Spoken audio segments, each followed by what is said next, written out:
just if you don't want to be recorded, just keep your camera and your mic off. And then also Tyler and Stephanie would love to hear your questions. And so just to drop them in the chat box, and then we'll get to them towards the end of their session as well. And so without further ado, I'd like to introduce Tyler Lessard, who is the VP of Marketing at Vidyard, and then Stephanie Cox, who is the VP of Sales and Marketing at Lumavate. Wonderful. Thank you, Vivian, and welcome everyone to this session on using personalized video in sales development, what's working, and how to roll it out successfully. Now, we've got a good number of people rolling in here. Thanks, everybody, for joining us. I see Jeff Emmel. Thanks, Jeff. Great to see you. I see Demetrios. Demetrios, how you doing? Carla, Ryan, we got a lot of people in here. If you guys wouldn't mind, please drop a note in the chat. Let us know where you're coming from or what your role is. It's always nice to be able to contextualize the conversation for the folks we have here. So please do so in the chat. Share it with everybody. And throughout this session, as Vivian mentioned, please feel free to use the chat and or the Q&A to ask any questions. And we'll try to address those as we're going. We've got about 30 minutes here to discuss this topic, and we aren't going to just blast slides at you. In fact, this slide I have up is the only one I've got. We are going to be having a conversation about this story of video in sales development. So my name is Tyler Lessard. I head up the marketing team here at Vidyard, and I have brought with me today somebody I'm very excited to have this conversation with, Stephanie Cox from Lumavate. Stephanie, welcome to this session. Thanks so much for having me. Excited to talk about this today. Fantastic. So we've got, I'm noticing here, we've got a number of folks. We've got Dan and Matt, who are both managing SDR and BDR teams. Ryan is an SDR out of Denver. We expected to see a number of folks here in the sales development world. We also have Joshua, who's an account executive, who likely does some of his own outbound as well. And, you know, throughout this session, everybody, we are going to talk about video in outbound prospecting. But I think we'll also dive into some topics around video throughout the sales cycle, because I'm sure many of you are either managing folks or are dealing with not just those first touches and those meetings, but actually bringing people through the sales cycle.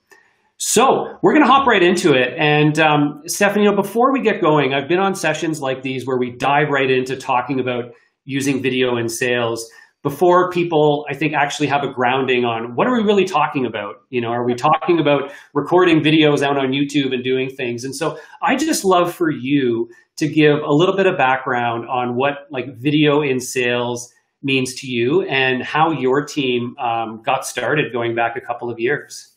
Yeah, so we've been using video in sales for 2.5 years now. It's hard to imagine a time where we weren't doing it.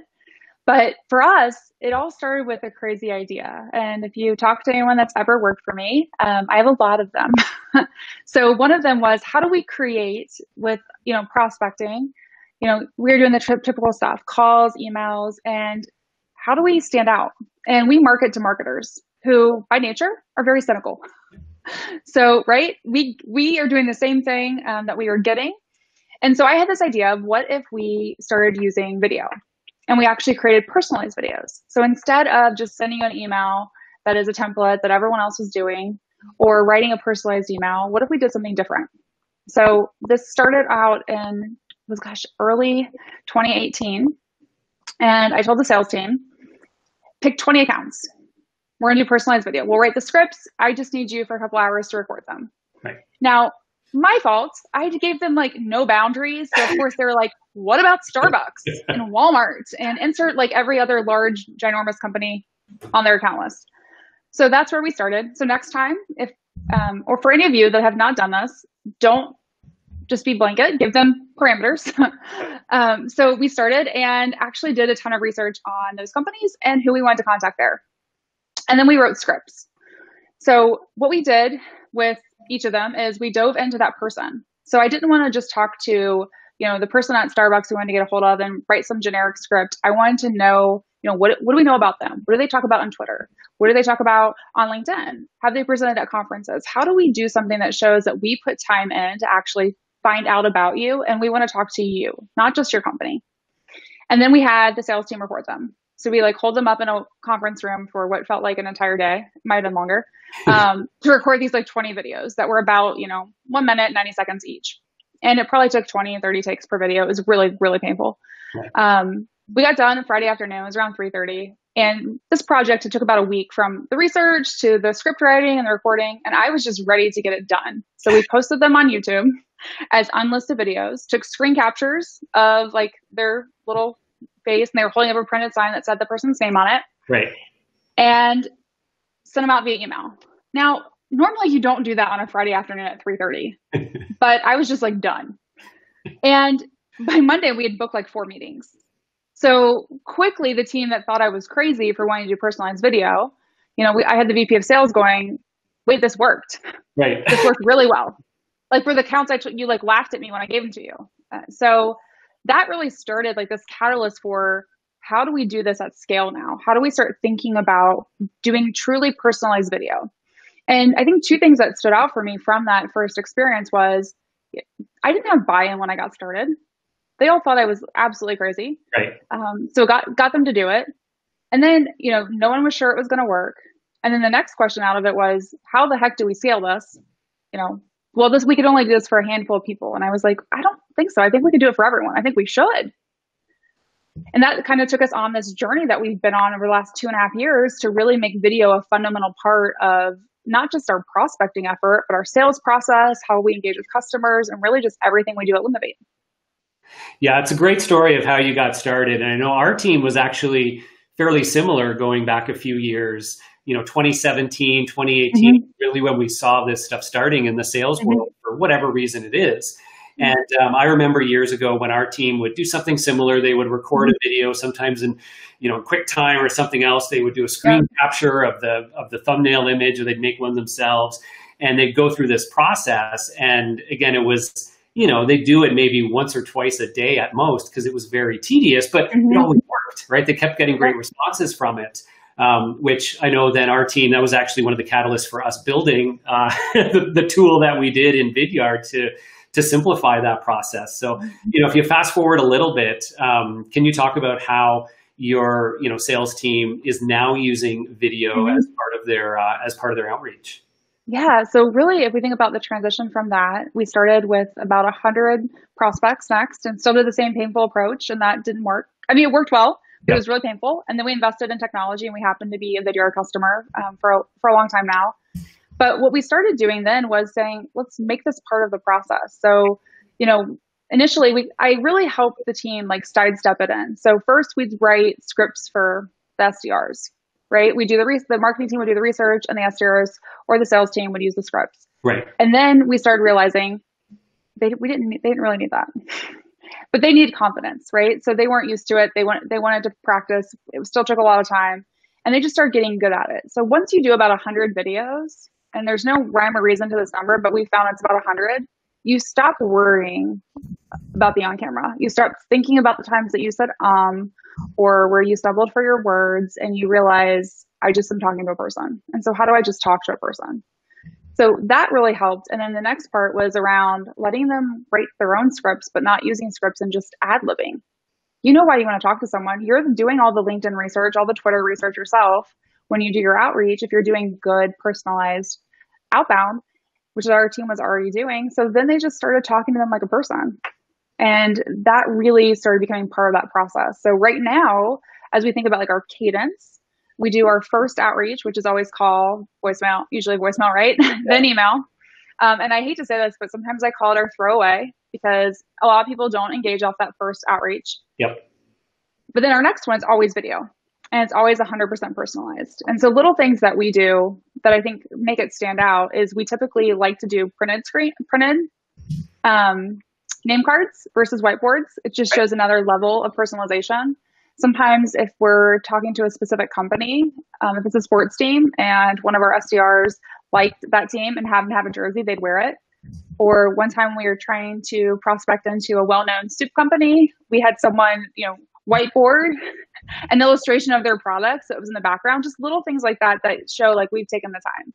Right. And then they start filming videos. And I think what's really neat about it is they get so much good responses. One, people say all the time, this really stood out. I don't see this from a lot of people. Then they also really applaud the amount of personalization. I can't tell you how many times our team has gotten emails where they say, like, you've earned a half an hour of my time because you've done your homework. And when you're selling into senior marketers, like, that's a huge compliment. Yeah. Yeah, no, it's absolutely right. I mean, that ability to get people to actually not just respond, right? Like, I think we all know, like, when you get that response to a sales message and just getting that, like, okay, yeah, like, that is satisfying enough. But to actually get those responses where people are like, this was great, thank you so much. And we see it all the time, right? Where it's, loved the video, great idea, or great way to reach out. I do find more often than not, people come in, not just sort of invested in the conversation, but more personally invested in starting off a relationship, which is really interesting and so hard today to do in today's sales development, right? It is. And my favorite thing is when you send someone a video and they open it, and then all of a sudden, someone on the team goes, this video has been watched 100 times. And, like, that person did not watch it 100 times. They've forwarded it now throughout their organization. Right. Right. So not only did you get the meeting, but now we've been told so many times by other marketers and sales leaders that say, I sent what you did to the rest of my team because I don't know why we're not doing this. Right. Always a sign of a good outbound sales cadence is when others to imitate, which is, of course, the greatest form of flattery. It is. So you guys, I think, so for those of you, I know we have a number of folks here that are already using tools like Vidyard. And for those who aren't, just to be 100% clear on what we're talking about here, it's this notion of enabling a sales rep to be able to hit record right inside their Chrome browser or Gmail and Outlook. And Vidyard has an extension to do that. There's other tools as well out there. But that simplicity of you record your video, you can use your webcam, you can do a screen share. And as soon as it's done, the thumbnail image for that video gets dropped into an email. It's linked to a page where somebody can click and watch it. And so, what I'm finding today is that a lot of the beauty of that is the efficiency now. So we've moved away from upload to YouTube, capture a screenshot. It's like something people can start to do consistently. And I want to ask you, Stephanie, you guys talked a little bit about how you guys have approached it. But I'm seeing kind of two different ways of using video in cadences today. One is just as part of your ongoing typical cadence, right? So every day I'm following a cadence and it's just part of my natural output is I'm including a video here and a video there. And then there's also sort of, sales campaigns where you may be doing targeted account programs. You may have some kind of specific campaign you're running and you're doing things that are maybe a little bit more creative or interesting or tied to something else. Can you talk a bit about how you use them in, one or the other or both? And that sort of idea of like, should you be doing, is it quantity, is it quality? And how should we think about that? Yeah. So I think it's a little bit, I do it in both. So one, obviously there's a lot of quality put into the first personalized video we do. We also do a lot with direct mail. And so one of the things that we've done that's been really fun. So surprisingly, people like to watch unboxing videos on YouTube, which I don't personally understand, but we took the same concept for direct mail. So anytime we send direct mail, before we send it to you, we actually film an unboxing video of what is inside the box. Right. And then we film that one video and send it to everyone. And what's crazy about that is we will get marketers, like senior level marketers at enterprise brands that call or email us 3 days later because they haven't gotten the box yet from when we sent out the video. And it's just to be super transparent, I'm not sending out iPads. I'm sending out like little money trees or like things that are not super expensive, but we do them in a really creative way. So, when we did the money tree one, which is a little plant that you can grow, we actually had the SDR use a green screen and film it like he was in a jungle. Right. And then, had him like open the box multiple times. So the little GIF, he was like just him in a jungle. And we did a fun jungle subject line, which if you got that, you would be like, what? I don't understand. Right? Like the subject line, you'd be very intrigued. You come in there and then literally there's, a Giphy of him in the jungle with a box. And that got a ton of watches. And I also got a lot of people responding when, it took more than 3 days for them to get their box because they wanted to know where it was. So that's one example. The other thing I think, and you just mentioned about just the ease that it really allows, is there's so many times like outside of a cadence where someone, even after a meeting or a customer success team or even the SDR will see something happen. Whether it's something on Twitter, you just got a promotion, or there's good news, Right. or they found something that was really interesting, like an article that they think you'd be interested in, and they just quickly record a video and send it via email. Mm-hmm. And that type of stuff, one, it's real easy to send an email. It shows more effort when you do a video. So taking the extra 20 to 30 seconds to just quickly film it and send it along has such a bigger impact. And it really, I think, connects you to that person versus just your email address and name. Yeah, I love that. And we've seen people doing that where they'll often do it with a screen share up with that article or the announcement or that sort of thing up on the screen, so that, their face is in the corner and maybe that article that they published is up on the screen behind them. And in doing that, the thumbnail image is something that person immediately relates to because they see, oh, that's my article, right? Or that's our announcement or whatever it happens to be. And, that is sort of key to getting that click through. So sometimes, it might be their name printed out on something. In other cases, it might be something else relatable to them, which I think is super smart. Or it might be a money tree that's been sent to them. I love the creativity you guys have brought into it. Yeah, we love all things with green screens. So they're great ways to stand out. So there's a couple questions that have already come in here. And there was one question about, and maybe this relates back to your typical cadence that your sales team is running through. Do you have, I don't know if you can share sort of how many steps are in your most common cadence sequence that you have for new leads? Is it like 10, 12, 15? I think those are common numbers we hear. Yeah. So I would say ours is about 8. Okay. 8 steps, which each step can have multiple tactics to it. Okay. Yeah. And then within that, how many videos are you sending? When or where are you sending them? What can you share about, how it fits into that overall cadence? Yeah, so the first one's always phone, voicemail, email. Second one's always for us phone, and then voicemail if they don't answer. And the one thing we do that I think has worked really well is we'll call out in every voicemail we leave. We don't tell you like, hey, we're trying to book a meeting or who we are and what we do and all that stuff. We literally tell you what we're going to send you in the email because it helps connect it, right? Like, so, hey, I couldn't get you on the phone, so I'm going to send you a video real quick explaining why I was calling you today. I love that. And then they see the video. So that's always that one. The other thing that we do, it's kind of, we call it step 2B, which is you didn't watch the video. So then we just reply to the original email and like do a fun, like, hey, we're a marketer, you're a marketer. We know you didn't watch this, bumping it to the top of your inbox, which a lot of people then watch. If you didn't get in that first watch, which has really been great for us. And then our third outreach is always direct mail. So they're getting another video from us that's with their unboxing video before we do their direct mail outreach, which is followed up. And then I would say typically when we get through like cadences like 4 through 8, a lot of times those tend to be, like there's usually one thought leadership-esque video, whether that's like going to be a video from a customer, whether that's me talking about a specific topic related to their industry that we think they would find really helpful. But it tends to be more focused that way. Or, sometimes we'll even do like a demo video that we drop in as well. Got it. So it sounds like there might be anywhere from 2 to 4 videos throughout that cadence with a mix. And I love that idea of the mix of styles of, early on video to introduce yourself and get the topic out there, a little bit later to, focus on, something specific to them, maybe start to show them something. And then it sounds like, are you also, as a team using some off-the-shelf videos or pre-recorded videos as part of that?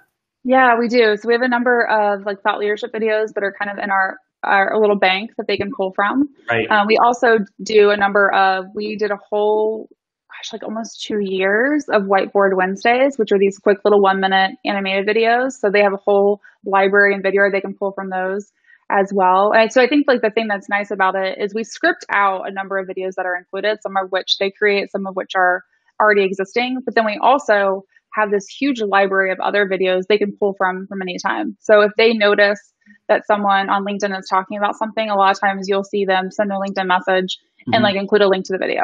Yeah. Or do that via email and do the same thing. And we even have, I would say some of the team does a really nice job of doing a playlist too, where they'll do like multiple videos and they'll actually highlight out, hey, I pulled 2 or 3 videos that I think are really helpful for you to look at. Got it. I love it. I love it. And, I know you guys have seen some pretty amazing results with, with video. I want to, you know what, in 2 minutes, so stay tuned, we're going to talk about how Stephanie has rolled it out. So all of those reps actually use it successfully. But before we do that, can you give us a sense for the kinds of results that the reps have seen? I don't know if this is specific to some campaigns, your overall use of video, but what have you seen? Yeah, so I'll talk about a specific campaign because I think it was the one that we did early on that really got everyone uber excited about the possibility. Yeah. So we did with, and we've seen similar results since then, but that was the one with, like, if you look at the team where they were like, yes, we need to do more of this. So we did sporting venues and we did personalized videos. So this is going out to like NFL teams, NHL teams, etc. We did a lot of personalized videos for them. We also, when we went out to Major League Soccer, the SDRs, they might have hated this one, but actually were bouncing soccer balls on their knee because they happen to be former soccer players in college while trying to do the video. That's a lot more complicated. There are multiple people involved for that, but it worked really well. So we did that, and then we had direct mail right after that. So we booked meetings with 70% of our accounts from those 2 touches. Wow. Which when you do that and you do it over a period of, typically between, when we do a personalized video and the direct mail unboxing video and direct mail is about 10 days. Yeah. When you book that many meetings over a short period, the entire energy in the office just changes. And then everyone wants to do more because it was always successful before we did that. But that's when it really just changed the trajectory of video. And I no longer was harassing them to do video. Right. They were doing it on their own. And that's when they started saying oh, I just saw this thing on Twitter. What do you think about me sending them a video about it? And I was like, yes, that's exactly what I want. I don't want to be the one telling you. I want you to do it. Why wouldn't you? Why wouldn't you do a video? That's great. And I love that idea of, rallying around a specific campaign, a specific industry, maybe it's a product launch, because I find that a lot of folks, they start using video and, they're using using a trick of a whiteboard and something, and it just becomes one of their first touches. And that's great. And those sorts of things are helpful. But I love that idea of rallying behind a campaign where you get a little bit more creative, be a little bit more prescriptive with, we're going to do something like this for this industry. Let's all get behind it. Let's get creative and think about how we're going to do it. Yeah. So let's talk a bit about how you've rolled it out in the last few minutes that we have, because this is the topic that I get most excited about, because we see a lot of SDRs out there who will try it, and some will succeed, some will fail. But I think there's so much to how we as managers empower the team, not just with the tool, but with the guidance and the best practices. So can you talk a little bit about how you've been successful, right from hiring through to, training reps to get effective with video? Yeah. So anyone on the sales and marketing team at Lumavate, one of the first questions I ask and kind of tell them at the same time during the hiring process is, how do you feel about video? Because you're going to do a lot of it. Right. And so if you're not going to be comfortable in video, that's probably not going to be a great situation for you or for me. So that's kind of a deal breaker during the hiring process. And typically when I say that, you can tell people's facial reactions, whether or not that terrifies them or not. So that's how we get started. And then every person that's really more in, SDR or a sales focused role, the first week when they onboard, they have to film 10 videos by the end of the week. So I give them 10 prospects. We give them 10 scripts. So really what I'm trying to do is get them to get comfortable with video. I'm not asking them to write their own yet. And then they have to get those to me by the end of the week. The next week they do about 30. And the thing I don't tell any of them is I'm not going to do literally anything with any of these videos. I'm going to watch them. I'm going to give them feedback. They're not going to people. But the reason I do it is because, like I said, I've just found once you do about 100, you get into a rhythm and you stop worrying and you talk more authentically and more of your personality comes out. So this is really about how do they just get so many at bats so they get more and more comfortable with it. And that first 10 videos, they probably will take 4 hours to film what should be a 1 minute, 10 1-minute videos. And the next 30 will probably take them 2 days. But what starts to happen is they get better at it. They stop worrying about it. I can have conversations with them where I'll give them feedback and say, hey, when you did this, that didn't sound like you. Why can't you do it like you're talking to me? And that I think has really helped them get better and better about it. But, I have the customer success team use video, the sales team uses video. It's really throughout everything that we do. So you can't be part of the Lumavate team really without being okay with video. Yeah, it's such a smart idea to just build it into that culture and give people kind of a safe space to learn it and experiment with it. Mm-hmm. It's a lot like when we all would get started with cold calling too, right? Like when we started cold calling, that first week, every cold call we made probably took an hour because of the preparation, just the mental exercise of getting ready for it. And then every one of them sucked because it was early and we felt icky. And then, but then at some point, probably similar to the 100 mark, started to feel like, yep, this is just part of my DNA now. I've got the reps underneath me. I've got the batting practice and I can start to do this.